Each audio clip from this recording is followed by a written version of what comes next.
वालेकुम जी, मेरा नाम डॉक्टर यासिर है और मेरी ये वीडियो भी पिछली वीडियो का कंटिन्यूएशन फेज है जिसमें हम डिस्कस कर रहे थे कि लंग बायोप्सी क्या होती है। अब अगर टेक्निकली या मेडिकली उसको जानने की कोशिश करें तो इसमें आगे और भी दर्जा बंदी है। मिसाल के तौर पे लंग की झिल्ली की बायोप्सी को प्लूरल बायोप्सी कहते हैं, फेफड़े के एक्चुअली गोश्त के टिश्यू की बायोप्सी को हम लंग बायोप्सी कहते हैं। बस या सो ऑन बहुत सारे मेडिकल नेम होते हैं जिसमें मैं आप लोगों को उलझाऊंगा नहीं कि वो क्या होते हैं, तो इसलिए मैंने प्लेन सब कुछ रखा कि हम लंग बायोप्सी को लेके चलते हैं। हमने पहली वीडियो में डिस्कस किया कि बायोप्सी क्या होती है और लंग बायोप्सी क्या होती है। दूसरी वीडियो में डिस्कस किया उसकी टेक्निक्स क्या होती हैं, किस किस तरीके से हम टुकड़े को अप्रोच कर सकते हैं छाती के अंदर या चेस्ट वॉल के अंदर या चेस्ट कैविटी के अंदर। और अब जो थर्ड वीडियो, लास्ट वीडियो हम बना रहे हैं, इसके अंदर हम डिस्कस करने जा रहे हैं कि जो लंग बायोप्सी करवाई वो हमने कहा कि सेफ थी, तो क्या सेफ्टी के साथ साथ कोई कॉम्प्लिकेशन हो सकती है या नहीं। तो पूरी दुनिया में किसी भी चीज की, अब कोई भी आप काम करते हैं उसके फायदे भी होते हैं, उसके नुकसान भी होते हैं। हमने बीइंग अ डॉक्टर हमेशा ये जज करना होता है कि फायदा कितना ज्यादा है या नुकसान ज्यादा है। लंग बायोप्सी का हम कैटेगोरिकली ये डिसीजन बनाते हैं इसके बारे में बीइंग अ डॉक्टर कि इसके बेनिफिट्स बहुत ज्यादा हैं। तशखीस करने के लिए कोई भी ऐसी बीमारी को जो बड़े लंबे अरसे से अनडायग्नोज है, यानी जिसकी बड़े लंबे अरसे से तशखीस नहीं हुई है, उसको हम कंफर्म कर सकते हैं इसके जरिए। और साइड इफेक्ट्स उसके मुकाबले में या नुकसानात या कॉम्प्लिकेशन उसके मुकाबले में बहुत कम है। इसलिए हम इस प्रोसीजर के लिए हमेशा गो अहेड देते हैं कि आप बायोप्सी जरूर करवाइए। कॉम्प्लिकेशन क्या हो सकती हैं? नंबर 1 कॉम्प्लिकेशन कि आपने छाती में फेफड़े का या साइड वाली परत का या किसी भी चीज का टुकड़ा लिया तो वहां पे ब्लीडिंग ज्यादा शुरू हो गई।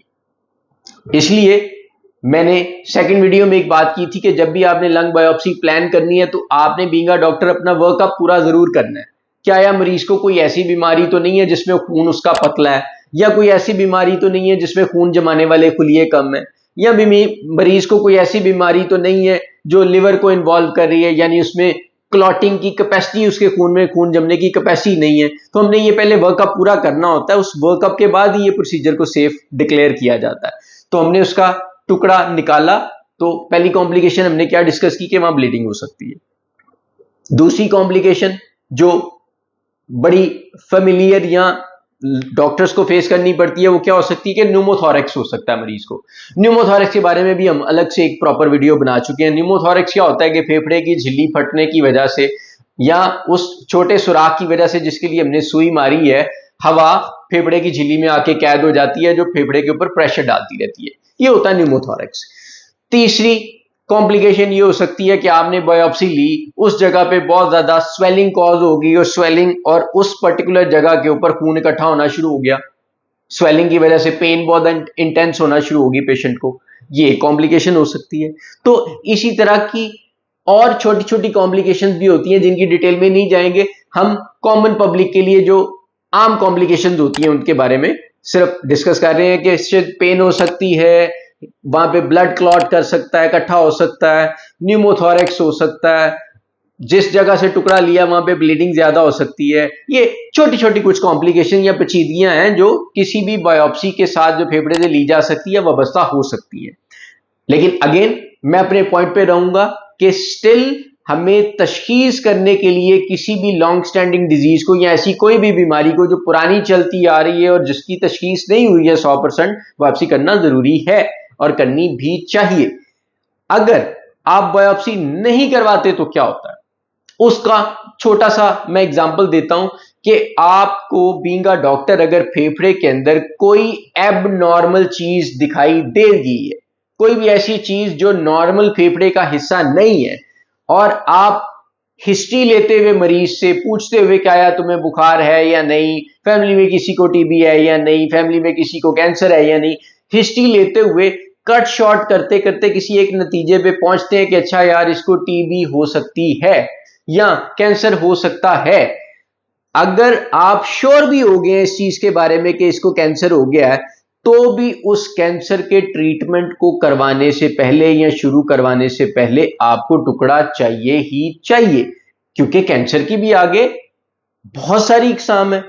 तो किसी भी कैंसर स्पेशलिस्ट को उसका इलाज शुरू करने से पहले भी श्योर होना चाहिए कि ये कौन सी नौयत का कैंसर है, क्योंकि उसी के हिसाब से उसका ट्रीटमेंट डिसाइड होगा, उसी के हिसाब से उसके ट्रीटमेंट का ड्यूरेशन डिसाइड होगा कि कौन सा इलाज देना है, कितने अरसे के लिए देना है।